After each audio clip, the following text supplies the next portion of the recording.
खबर कुशीनगर से है, जहां नारायणी नदी का जलस्तर में वृद्धि हुई है। नेपाल में बाढ़ से नारायणी नदी का जलस्तर बढ़ गया है। नदी के जलस्तर में 40,000 क्यूसेक पानी की वृद्धि हुई है। खतरे के निशान से नारायणी नदी ऊपर बह रही है। खतरे के मद्देनजर एनडीआरएफ और एसडीआरएफ अलर्ट हो गई है। कुशीनगर आपको बता दें, उत्तर प्रदेश के पूर्वी इलाके में स्थित है और यहां पर भी नेपाल में बाढ़ आने की वजह से नारायणी नदी का जलस्तर बढ़ गया है। जलस्तर बढ़ने की वजह से एनडीआरएफ और एसडीआरएफ अलर्ट मोड पर आ गई है। सभी को अलर्ट कर दिया गया है। खास तौर पर जो कि नदी के किनारे रहते हैं उन लोगों को अलर्ट कर दिया गया है और एनडीआरएफ एसडीआरएफ की टीमें लगातार अलर्ट मोड पर हैं। देखिए, नेपाल के पहाड़ों पर हुई कुदरत की तबाही से बिहार और यूपी में हड़कंप मच गया है। यूपी के महाराजगंज और कुशीनगर में सायरन बज चुके हैं, तो बिहार के वाल्मीकि नगर से लेकर चंपारण और मुजफ्फरपुर तक हाई अलर्ट घोषित कर दिया गया है। देखिए रिपोर्ट।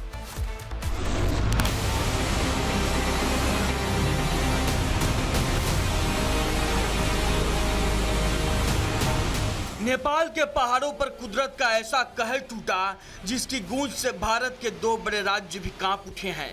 नेपाल का जल प्रलय अब सैलाब बनकर भारत की सीमा में दाखिल हो चुका है। भारत में इसका असर मुख्य रूप से बिहार की गंडक नदी और उससे जुड़ी छोटी बड़ी नदियों में दिखने की आशंका है। भारत में इसका असर मुख्य रूप से बिहार की गंडक नदी और उससे जुड़ी छोटी बड़ी नदियों में दिखने की आशंका है। नेपाल से करीब 3 मीटर ऊंची फ्लड वेव आने का अलर्ट है। गंडक और नारायणी नदियों के रास्ते आ रहे पानी से बिहार और उत्तर प्रदेश के निचले इलाकों पर विनाश का खतरा मंडरा रहा है। यूपी के महाराजगंज और कुशीनगर में प्रशासन ने सायरन बजाकर अलर्ट जारी किया है। देवदह और वाल्मीकि बैराज पर जलस्तर की पल पल निगरानी की जा रही है।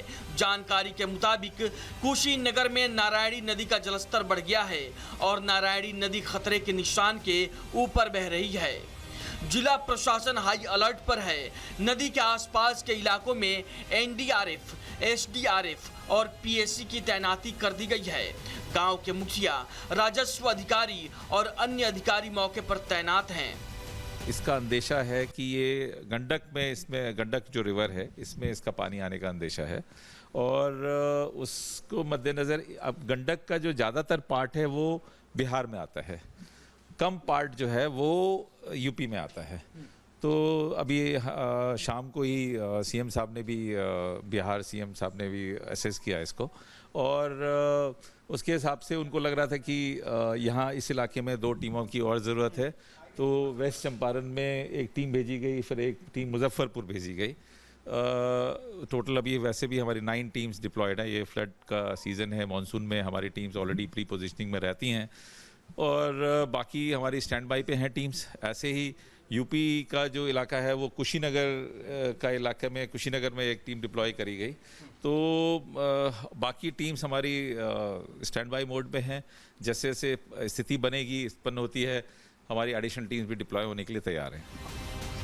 उत्तर प्रदेश के मुख्यमंत्री योगी आदित्यनाथ ने अधिकारियों को प्रभावित और संवेदनशील क्षेत्रों में जाकर हालात का जायजा लेने और राहत कार्यों में तेजी लाने के निर्देश दिए हैं।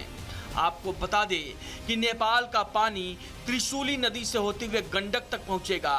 इसके बाद बिहार के निचले इलाकों में पानी बढ़ सकता है। खतरे को देखते हुए बिहार के वाल्मीकि नगर, पश्चिम चंपारण, मुजफ्फरपुर और सीतामढ़ी समेत 7 जिलों में रेड अलर्ट घोषित है।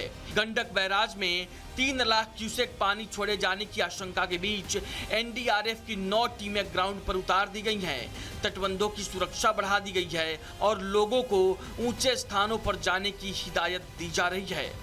तिब्बत और नेपाल में आए फ्लैश फ्लड के कारण वाल्मीकि नगर बराज पर, गंडक बराज पर और डाउनस्ट्रीम में सभी तटवर्ती पंचायतों में और ब्लॉक में सभी प्रशासन के लोग अलर्ट हैं और जल संसाधन विभाग की फील्ड फॉर्मेशंस भी अलर्ट हैं। हमारे द्वारा और एसपी साहब के द्वारा भी विभिन्न तटबंध का और वाल्मीकि नगर बराज का निरीक्षण किया गया है। वहीं केंद्र सरकार भी पूरी स्थिति पर पैनी नजर बनाए हुए है। गृह मंत्रालय ने बिहार और यूपी सरकार से रिपोर्ट तलब की है। नेपाल से चला ये जल प्रलय बिहार और यूपी के सीमावर्ती जिलों के लिए मुसीबत बन गया है, जिनके लिए अगले 24 घंटे बेहद नाजुक हैं। नदियां उफान पर है, तटबंधों पर दबाव है और प्रशासन हर स्थिति से निपटने का दावा कर रहा है।